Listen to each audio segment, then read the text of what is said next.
everybody.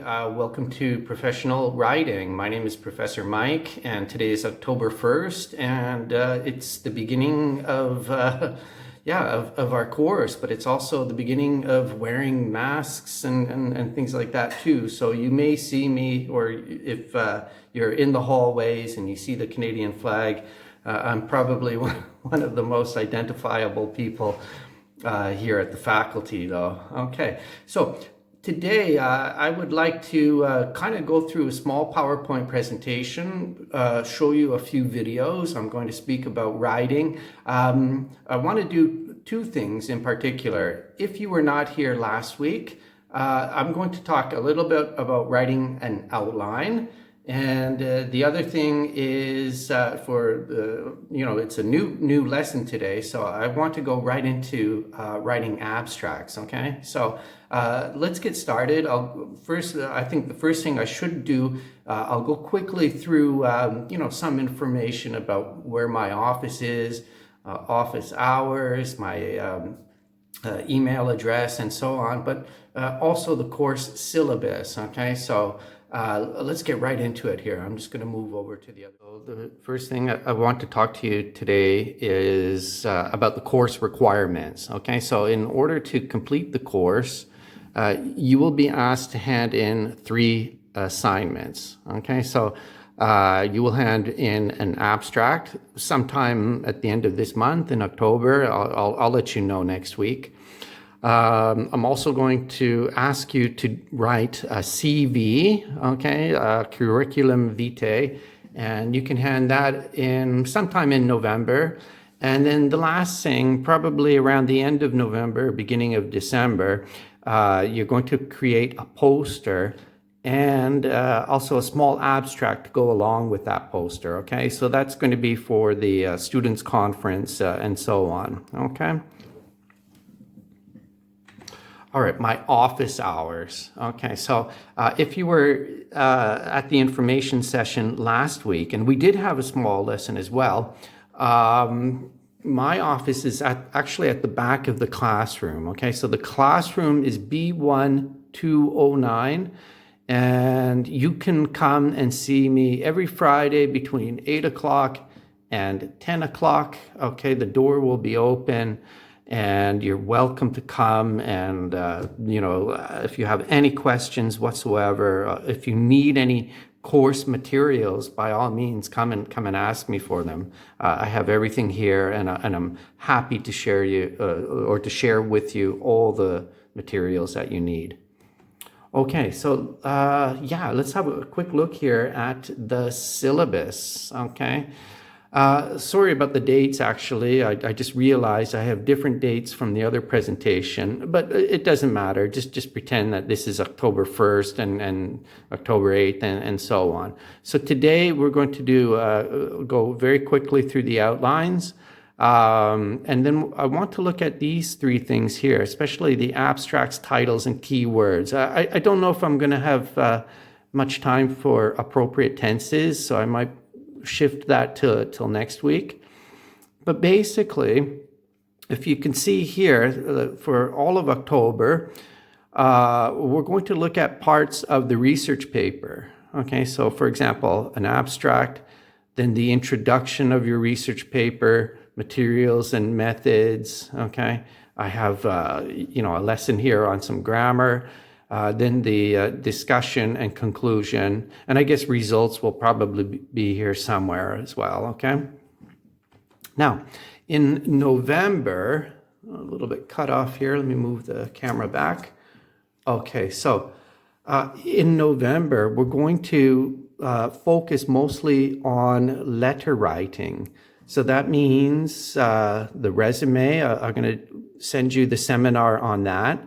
How to write a cover letter, okay, as well as letters for research grants and publications, okay. There is protocol for this, okay, so you can't just write a simple letter. There are certain criteria that you need to include in both of these letters, okay. So I will give you a presentation on this, as well as probably some exercises as well.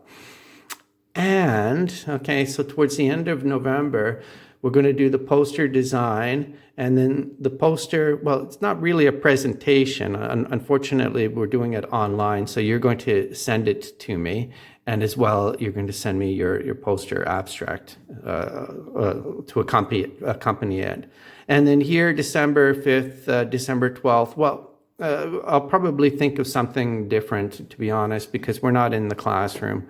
And normally I would have about 3 lessons just for the presentations because there's so many students. But because we're doing it online, I'll figure something out around here.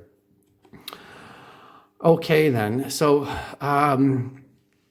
actually, before I get started, I should also talk about the course materials here very, very quickly. Okay, so if you were here last week, I did talk about the book, the English for Academic and Professional Purposes. Okay, I have it on PDF and I have sent it to most of you, although some people are still writing me and asking for it. The book is divided into 2 sections. Okay, so section number 1 is about scientific and professional writing. So that's for this course here. And the other part 2, okay, if you can see that, is about oral communication, about presenting scientific research. Okay, so that's for the oral communication course on presentation. So I think you might know about this already. However, if this is your first time watching one of these videos, this course book was basically written for both of the courses. Okay? All right then. So when you get started in a paper, okay, there's more than just sitting down and actually writing and so forth. Okay, you need to actually get prepared. Okay, you need to organize your notes. Okay, you need to sit down at some point. So when do you do it? And can you actually remember the parts of a research paper? Okay, so there are, I've got here around 9, but actually there are probably 11 or 12, okay? So if you can think about that for a moment, write them down. Think about all the parts of a paper, okay? We know that, you know, from my syllabus, we've got about 5 of them here, or maybe even 6. We've got abstracts, titles, and key words. So right there are 3 parts. We've got materials and methods. We've got discussion, conclusion, results, of course, okay? There are acknowledgements. There are, resources. I couldn't even think of the word there. Okay, yeah, the bibliography or references, as it's sometimes called. Okay, and so forth. Okay, so you know, even contact information, the names of the authors. Okay, the address and things like that. All right, so I'm going to put on a quick video for you guys to watch. Okay. I'm just going to click it. It should go on automatically here. Oh, maybe not. Hang on a second. Let me just pause this. Okay. Before the video goes on, I'm just going to tell you what it is. It's this grammar squirrel. Grammar squirrel is a squirrel from Canada. And she is going to give you these small 6 or 7 minute tutorials, and she's going to describe how to write an outline. Let's go right to the video. I'm just going to, sorry, the technical difficulties.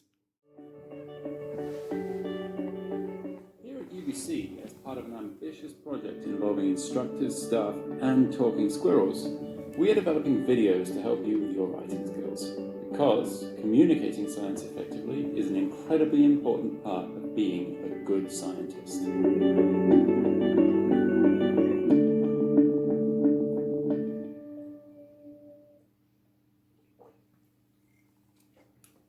Grammar Squirrel is writing a journal-style paper for her conservation class about the plight of the European red squirrel and how it can be helped.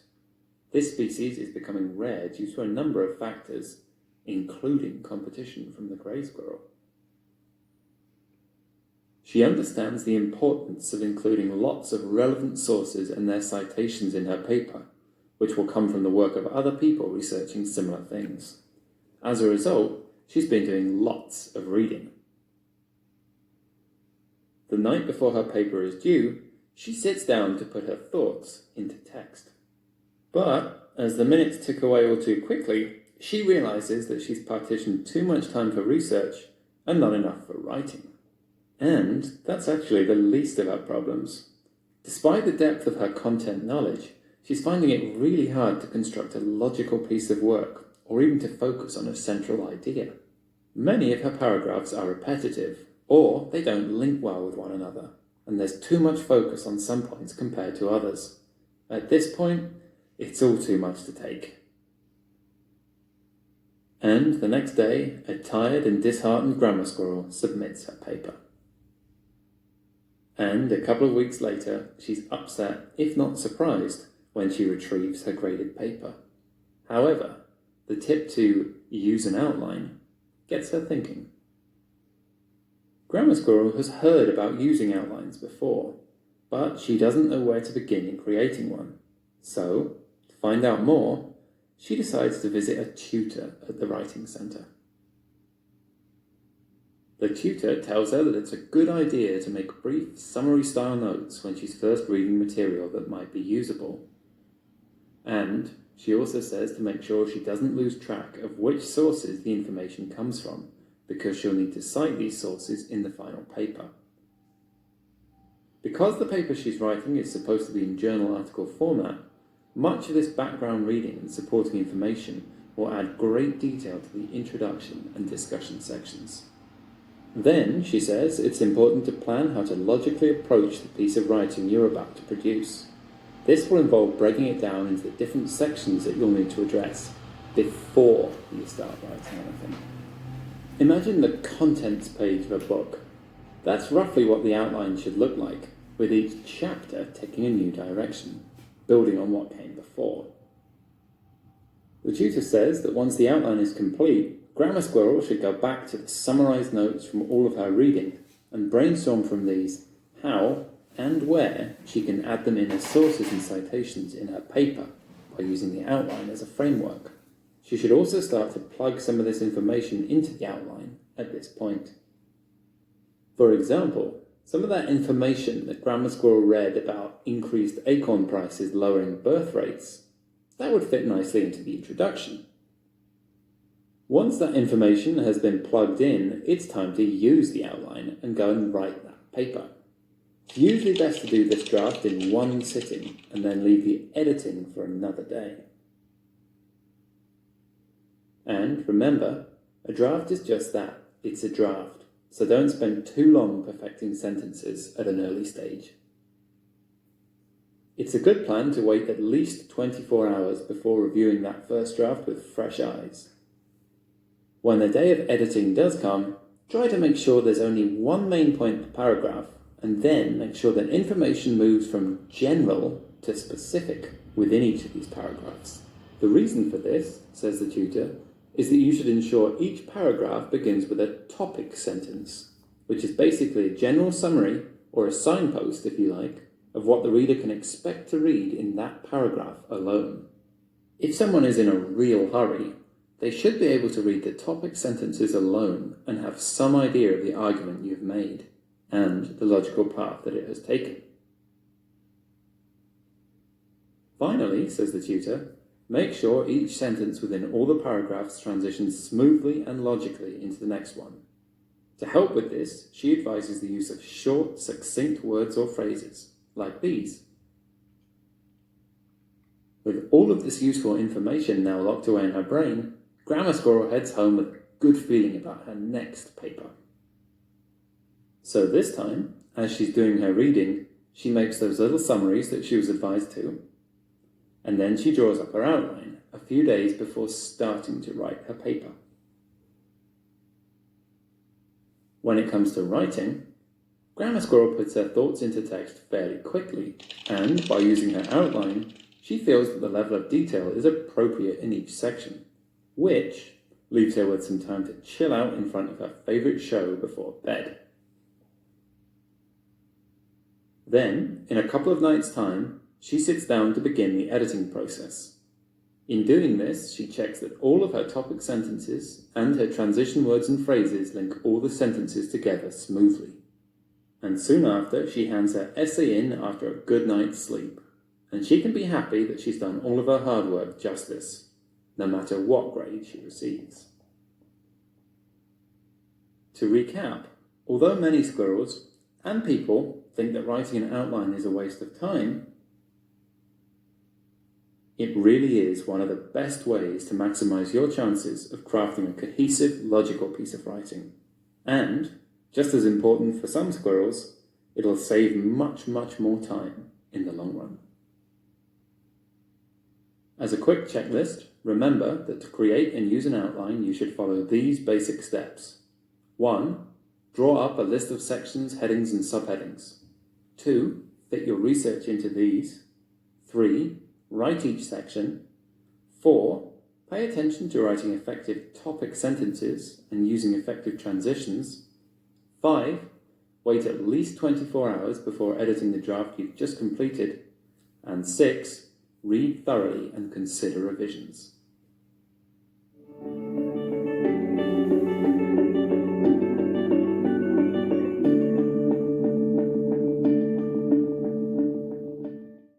Video was helpful to you. So basically the big problem is time management. Okay, so try to plan and keep in mind, you know, the deadline. Have 24 hours between, you know, the first draft and the final edit. Okay, make sure, you know, everything is planned accordingly so that you can hand in your paper on time and feel good about it.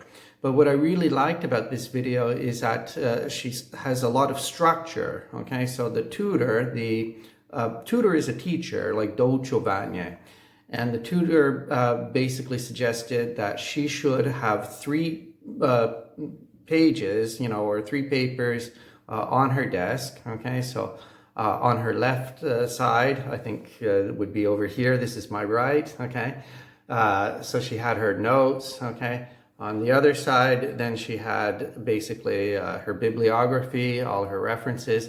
And in the middle, she put in all the pieces, all the headings, I guess, of the paper. Okay, her introduction, her methods and materials, her results and discussion, and so forth.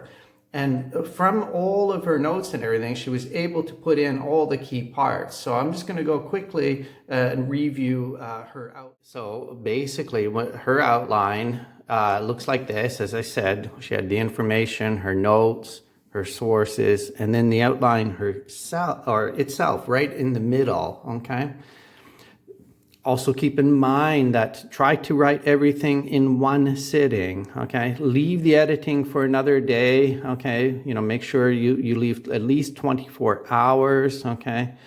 And also keep in mind that a draft is only a draft, okay? So really don't worry about the spelling, the grammar, perfect sentences, okay, at an early stage.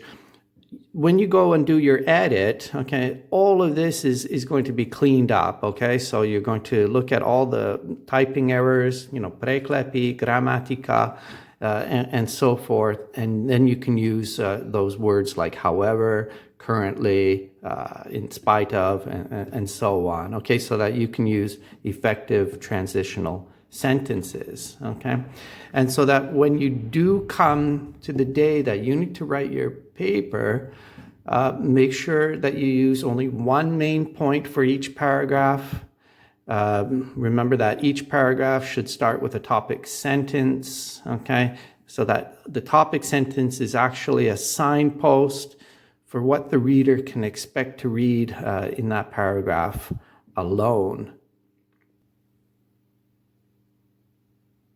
Okay, so if you go back to the video then, it's going to kind of look like this, okay? So that you can have that main topic sentence here, And the speaker also describes that basically the reader should have an idea just from that one sentence alone. Okay, so if you take just those topic sentences here, okay, basically, you have the whole paper in a brief article, okay? So it's kind of like a first draft, even for your abstract. Okay, so here are some of those brief, succinct, transitional words, okay, like however, currently, as a result. If you go to the book, okay, I will bring it right in front of the monitor here. Okay, so on the paper form, it's page 34. Okay, but I think on your PDF, it's probably page 33. Okay, so you'll find something that says linking words and phrases. Okay, so basically here we have different headings like words for listing, like steps, first, firstly, second, next, last, finally. Okay, other ways to express also, for example, in addition, moreover, furthermore. And if you come over here on the next page, okay, we have some linking words even used for contrasting. Okay, so words for expressing contrasts, like however, nevertheless, in spite of, and so on, okay? And then finally, over here, we have some words for comparing, like similarly, likewise, also, and things like that. Okay, so you can go through all of these, and I think if you read there is actually a paper here at the beginning of this chapter, okay? For example, Vicky, okay, who is a student, I say was a student, now she's a university student, but she was a student at a high school here in Bratislava, and she wrote a really nice paper about absorbency, okay? Anyway, so I took a kind of a bit of it here, and you can see here, like in the red, okay, some of the steps that were used, okay? The bold also talks about the passive voice and things like that. Okay, so some of this stuff might be able to help you. I hope it will help you. Okay, so you can even look at some of the exercises. We'll get into the passive voice later on, okay? Okay, but the main thing really is, is this checklist here, though, okay? So according to Grammar Squirrel, so make sure you have the sections, headings, and subheadings in the middle paper, and then you fit all your research into these sections, okay? And then you can write each section, okay? Think about, the topic sentences. Remember, each paragraph is an introduction to, to a part of your research. And then wait 24 hours before you edit, okay? So remember, just write it, make the mistakes. Don't worry about making mistakes, okay? And then you have a break, you're going to clear your head, and then you're going to come back, and then you're going to correct all of the mistakes, okay? And when you correct the mistakes, you also see things that missing information, important data, and so forth. And then finally, read it another time, okay? Read it as if you're the reader, thoroughly, dwokladnie, and consider any kind of revisions, okay? So if you think maybe you need to edit it, writing it is different from reading it. When you write it, okay, you're putting all the thoughts onto paper, and then when you're reading it, it's from your paper back to your thoughts, okay? So, the reading section of your own work is just as important as the writing. Okay, now I want to go and have a look at abstracts and titles and appropriate tenses. But I don't think I'll do the appropriate tenses today, though. I just want to kind of focus on the abstracts and titles. Okay, I'm going to put on another video. This is also only about 5 or 6 minutes or so. And it's not Grammar Squirrel. This man, his name is Kevin. And I also like his videos very, very much. Yeah, he's just amazing. And he explains that there are two types of abstracts, okay, the structured and unstructured. And he'll explain basically all the parts of the abstract that you need to keep in mind when you write your abstract. So let's go right into that video. Hello, this is Kevin from WordVice, and today I'm going to talk to you about what you need to include in a research paper abstract. Now, why is the abstract important? Well, it essentially seduces the reader into reading the rest of your paper and even purchasing the paper if necessary. It also must summarize all of the parts of your paper. By writing accurately, concisely, and including only the most important content, you can keep those readers seduced into reading your paper. Before we get into the nitty-gritty of the structure of the abstract, let's talk about a couple things you need to keep in mind before you even begin to write it. There are two main types of abstracts that accompany research writing. The first is the descriptive abstract. The descriptive abstract is around 100 to 200 words in length. And what it does is it indicates the type of information found in the paper. It explains the purpose, objective, and methods of the paper, but not the results or the conclusion. The informative abstract, on the other hand, is by far more common for conferences and journals. And these abstracts, so this is our abstract here. They summarize every aspect of the study, including the results. You also want to make sure you research all of the guidelines for the journal or conference to which you're submitting before you write the abstract. Ask questions about the maximum or minimum word count. Ask, is your abstract structured or unstructured? A structured abstract has explicit headings that show which part of the abstract you're writing, whereas an unstructured abstract does not. You also want to be sure of any specific formatting requirements that the journal or conference will have. Now let's talk about the structure of the abstract. An abstract is essentially a summary of your paper and contains 5 sections. These sections are the purpose and motivation, the problem, the methods you used, the results, and the conclusion. Oh, yeah, I wasn't fast enough there. Hang on a second. Okay, so keep this in mind, okay, that the 5 parts of the abstract, okay, so we have purpose and motivation, okay, the problem, okay, whatever you're researching, the methods, results, and the conclusion. So listen or try to pay closer attention to what Kevin says. He's going to describe each of these sections right now. And the conclusion. As abstracts are almost always one long paragraph, these sections will flow into each other and create a unified, holistic effect. In section 1, you need to identify the purpose and motivation of your study. Now, right off the bat, you need to get the reader's attention. So clearly state both your motivation for... I like how he says right off the bat. Okay, that's a very common idiomatic expression in English. It means right from the beginning, the first, before you do anything, right from the very first moment. Okay. Study and the purpose of your study. Why did you decide to do this particular study, and why is it important to your area of study or a wider audience? So your motivation sentence might look something like this. Rising incidence of rabies among domestic animals is an increasing concern in Brazilian cities. Okay, I'm not very fast again. All right, so here we are. Look at this one. So rising incidence. Incidence is the viscit, rising, stupat, stupautsi. And rabies, okay, rabies is a disease, not so much in Europe. In fact, I believe there is no rabies in Europe.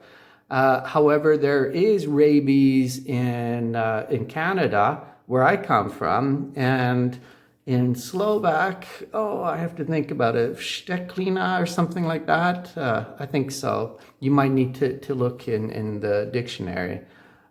In French, en français, it's rage, I believe. Okay, so here is our first sentence for the purpose and motivation. Okay, so the reason we are studying this, okay, is because it's going up, it's rising, stupa, okay, it's increasing, okay, augmente. among domestic animals, and this is a concern, okay, they are znepokojeni in Brazilian cities. Concern in Brazilian cities. Immediately following the purpose and motivation section, you need to state your problem. What is your research trying to better understand, or what questions is it trying to solve? What is your central claim or argument? And don't be afraid to start your purpose sentence clearly and frankly. The purpose of this research. Frankly, okay, means like honestly, okay, uprine. So start it as honest as possible, okay. Franchement in French, okay. So the purpose of this research is, you're just saying it, as black and white as possible. Is by being clear and direct, you're going to let the reader know your intentions in the study. A problem statement might look something like this. The purpose of this study is to investigate the connection between urban population proximity to jungles with wild squirrel populations and the incidence.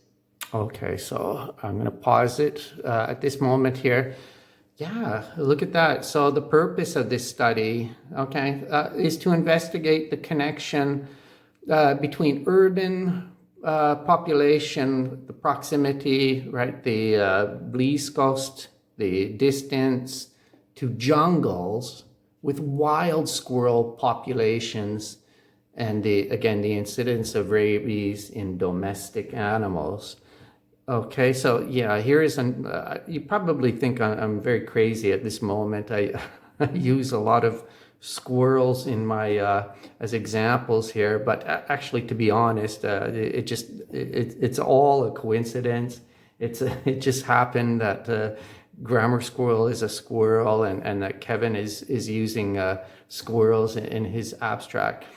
But let's get back to it then. Okay, so the problem is, we're going to study that these two types of squirrels, okay, the wild squirrels are very close to domestic animals here. Incidence of rabies in domestic animals. We've started out with the purpose of the study is to, again, this is a great way to state your problem and indicate to the reader what your study is about.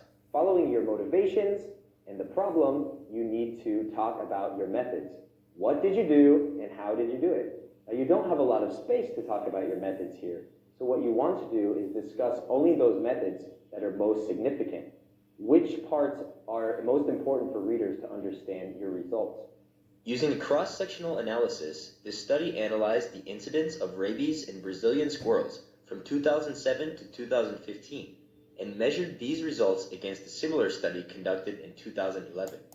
Okay, look at that. All right, so everything that we used, okay, or at least the most important things, but most of the time we only use a couple of methods. We might make comparisons to other methods that have been used, okay, but it's mostly important, or most important, to state the methods that you used in your research. Okay, so for example, cross-sectional analysis. Okay, the study analyzed the incidence. Okay, so here we have these academic words like analyze, measured. Okay, they measured these results against, okay, proti, a similar study. So this is a great way to contrast and compare your results. The language in this section deals directly with the research and analysis methodology, but as you can see, we've only focused on the most important parts of this methodology. Now, in the methodology section, you want to be sure and not include any references to other works or studies. You can do that later in the introduction of your paper. The next section of your abstract will be a summary of the results. Just as in the method section, you should determine what the most significant results were. You should link these results to your problem and your conclusion. Think about what your study yielded in terms of concrete outcomes. For example, trends, figures, correlations between phenomena. Were there any highly unexpected outcomes, or were they all largely predicted? Again, because of space, you don't really want to be too detailed here, and you want to pull your reader in. So focus on the most significant parts of your results. Let's check in with our Brazilian squirrel friends. The proximity of a dense urban population to Brazilian squirrel habitats was found to play the greatest role in facilitating the spread of rabies to domestic animals. Okay, then. So as Kevin said, with your results and everything, okay, think about anything like those implications or whatever, okay? I'm just going to go back You here. want to pull Don't your go piece too in, but focus on the detailed. most significant parts of your result, problem, Okay. and your conclusion. Think about what your study yielded in terms of concrete outcomes. Sorry, that's what I wanted to look at here. Okay, so the concrete specific outcomes. You're not going to discuss anything at this moment, okay? But simply, what was your outcome? What was the result from your work, from your experiment and research, and so on? Domestic animals. And we've linked our results directly back to the problem we initially asked, which was what is the correlation between urban population and rabies in domestic animals? Okay, so you can see here, okay, so we know that our hypothesis, okay, in our abstract, okay, so the problem statement was to find that correlation, okay, between the wild squirrels in the jungle and the domestic animals in the Brazilian cities. Okay, so we can find here was that the proximity of a dense, okay, dense is density, okay, I don't know how, hustota, I think in Slovak. Okay, so the population of how many of these squirrels, okay, was found to play the greatest role in the spread, okay, to Shirit, Roshirit, rabies, what did I say? Steklina, Besnota, I think, Raj to domestic animals. In the last section of your abstract, you should give a statement about the implications of your study. This is your conclusion statement. Relate this content back to your problem and purpose you established earlier. You want to answer the question you initially set out to answer at the beginning of the abstract. Here are some questions you can think about answering here. What do the results mean in the context of your problem? What other unanswered questions about your problem are there, and what other studies might yield further solutions to these questions? In our sample abstract, we can make a conclusion like so. This study definitively answers the questions regarding correlation between proximity to Brazilian squirrels and the transmission of rabies to pets. Further studies are needed to establish causal relationships and develop preventative measures. So our language reflects the problem that we initially set out to answer. Okay, look at that. Okay, so it definitively answers the question. That was our problem there. Okay, remember the proximity of the squirrels, okay, to domestic animals in the cities. Which is the question regarding this correlation of the proximity. This conclusion also addresses the issue of lack of information for related studies. It's really important to also, mention something like that. Okay, so further studies are needed. I like the word necessary, but needed is okay as well, to establish, causal relationships. So basically, it's saying that you need to do further investigation into the problem. Here's some general tips to keep in mind when writing your abstract. First, write the abstract last. Writing your abstract last will ensure that the information in both the body of your paper and the abstract are consistent. Okay, so keep that in mind, okay? You don't write the abstract first. For poster presentation, okay, maybe you do that, okay, if you're going to do a scientific conference. But if you're submitting a paper for publication, write it last. Always keep your content in order. Start with the introduction and finish with the conclusion. If you're out of order, the reader might get confused and skip to the next abstract. Write the abstract from scratch. Because the abstract is a self-contained entity, even though it's a mini paper, you want to make sure to avoid any redundancies in your paper. Copying and... Okay, so this word scratch, okay, write the abstract from scratch means, write it original, okay? So don't take another abstract and modify it. Make a clean abstract, okay, as original as possible. Avoid any redundancies in your paper. Copying and pasting from the body of your paper really does not make for a strong abstract. Only include key terms and keywords in the abstract that are highly relevant to your paper. While throwing a lot of keywords out there may generate a lot of traffic and views of your abstract, it certainly won't engage the reader to keep reading your paper. The same principle of relevancy applies to the keywords that you put at the bottom of your abstract.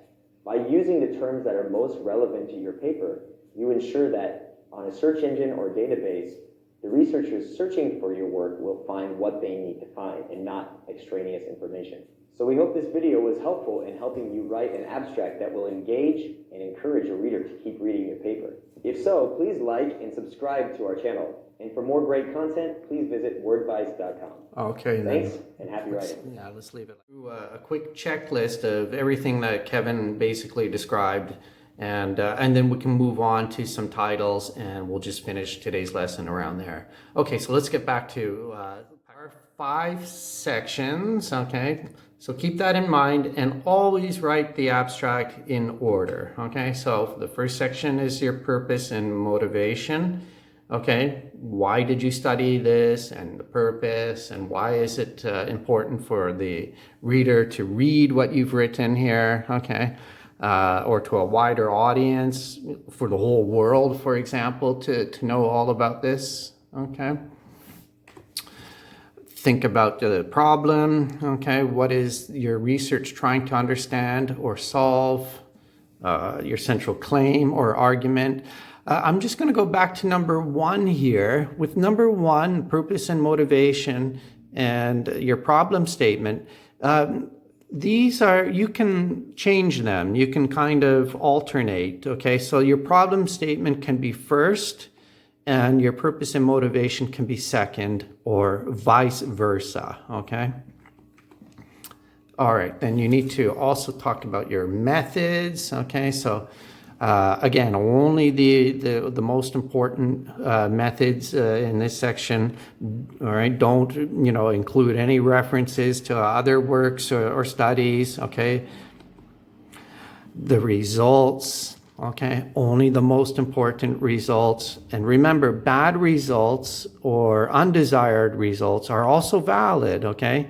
So if you got something that you didn't want, well, that's that's all part of being a scientist, okay? You experiment and you try things, and if it doesn't work, or if it's not what you thought would happen, well, you have to actually acknowledge that. You have to report that and write that as well, okay? You can also even think about the trends, figures, correlations, okay, but you don't want to discuss too many things here. And you can also say were the outcomes expected or largely predicted, okay? So did you believe that, your hypothesis was going to be fulfilled, through your methods and materials and so on. Now your conclusion, okay? So the conclusion is going back to your problem and purpose statements, okay? Your motivation and so on. So think about it. Did it answer your question, okay? What do the results mean? So again, those further implications. Is there anything unanswered, okay? Do we need to do more studies in the future? Or are there other studies that might yield, like produce answers to these questions, okay? And again, so Kevin gave this really good checklist here. Always write the abstract last, okay? Because you're going to have the paper, and like Grammar Squirrel, those topic sentences at the beginning of each paragraph, okay, can also be included, or at least, those are the main parts that you could even apply to your abstract. Keep the content in order. Remember, write the copy from scratch, okay? Meaning your original thoughts. And don't ever copy and paste from your paper. So don't use the same words in your paper and put them in the abstract, okay? And just those key terms and words, okay? So, this also applies to the key words that you're going to write down at the bottom of your section. All right, now finally, we've come to the end of this really long video, okay?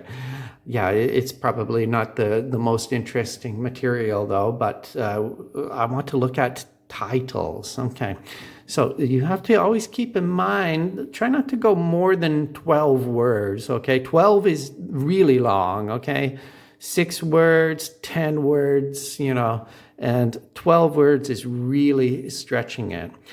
You need to include the purpose of the research, okay? It has to kind of be like a narrative tone, okay? So it's kind of like, you know, it's type of research that you're using, okay? So an analysis, okay, a comparison of two things, okay? And of course, the methods that you used, you know, from the research paper. Okay, I want to show you the good and bad titles. Okay, so here are some ways like how television altered our world. Okay, well, that's fine. I can kind of see that it changed our world. Okay, but it's very, you know, it's not very clear. A good title, okay, and it's very interesting. Look at this, The Electronic Babysitter. Okay, we know that a television is an electronic babysitter. So a social history of the uses of television technology. And I really like this, okay? What I like here is that you have the colon, okay? This one here, okay, is called a colon, and it separates it. So the first thing is we have a nickname, a prezivka for the television, so it catches my eye. And then next to it, then we have a detailed, some detail of what the electronic babysitter is. Okay, have a look. Well, actually, look at this one here. It's very similar. The most poisonous frog. Okay, well, it's not some. You know, it doesn't tell us too much here.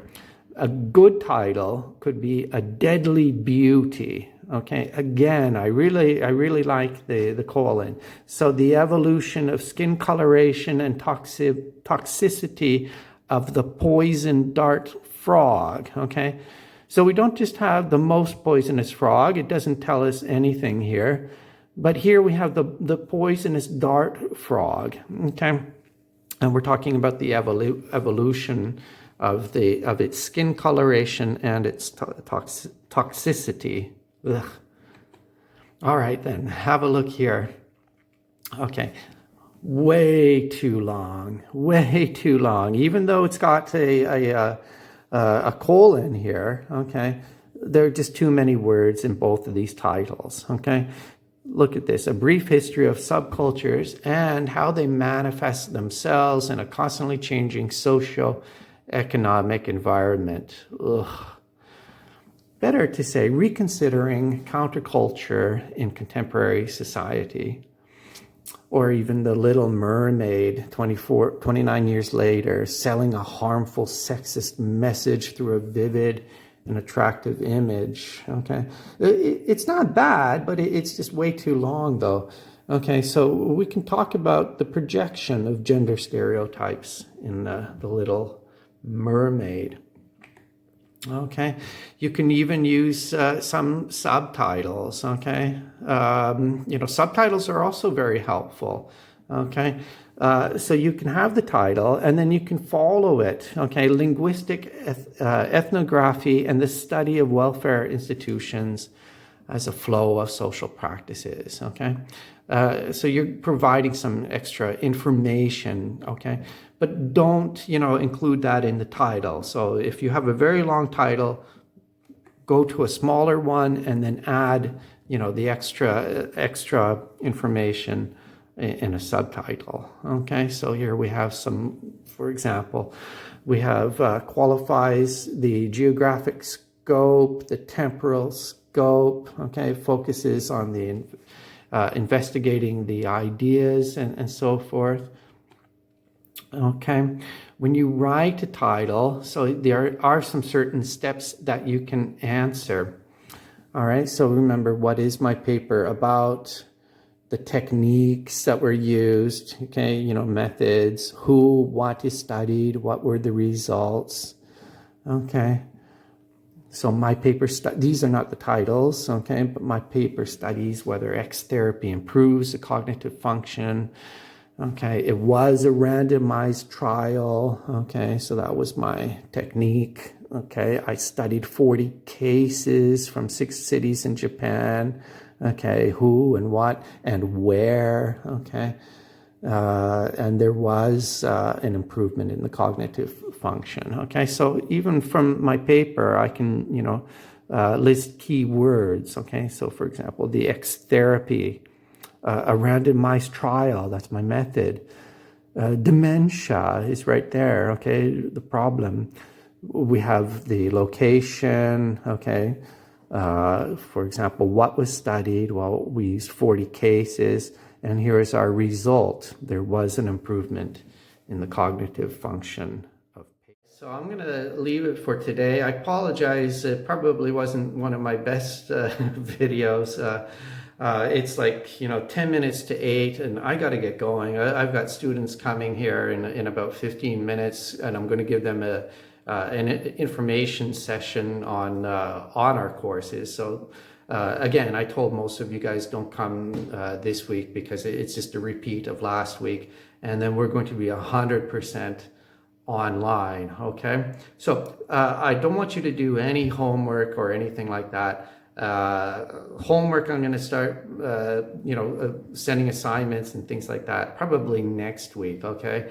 This week was just way too chaotic. I have to admit, I spent most of the week actually just writing and answering emails and trying to just sort out a lot of chaos, basically. I mean, I came to work on Monday, and then Tuesday, all the bachelor students were told that we were going online, and some of my students had been exposed to people with COVID, and so I had to cancel classes suddenly and so forth.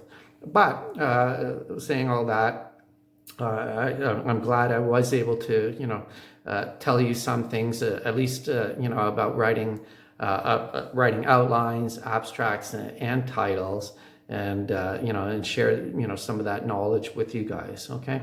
So, anyways, next week, we're going to continue. We'll talk about introductions. I also want to talk about the appropriate tenses, okay, that are necessary to use in the research paper, okay, including an abstract. I'm not 100% done with the abstracts yet, okay, but I'm 95% done with them, okay, so I won't bother you too much about them anymore.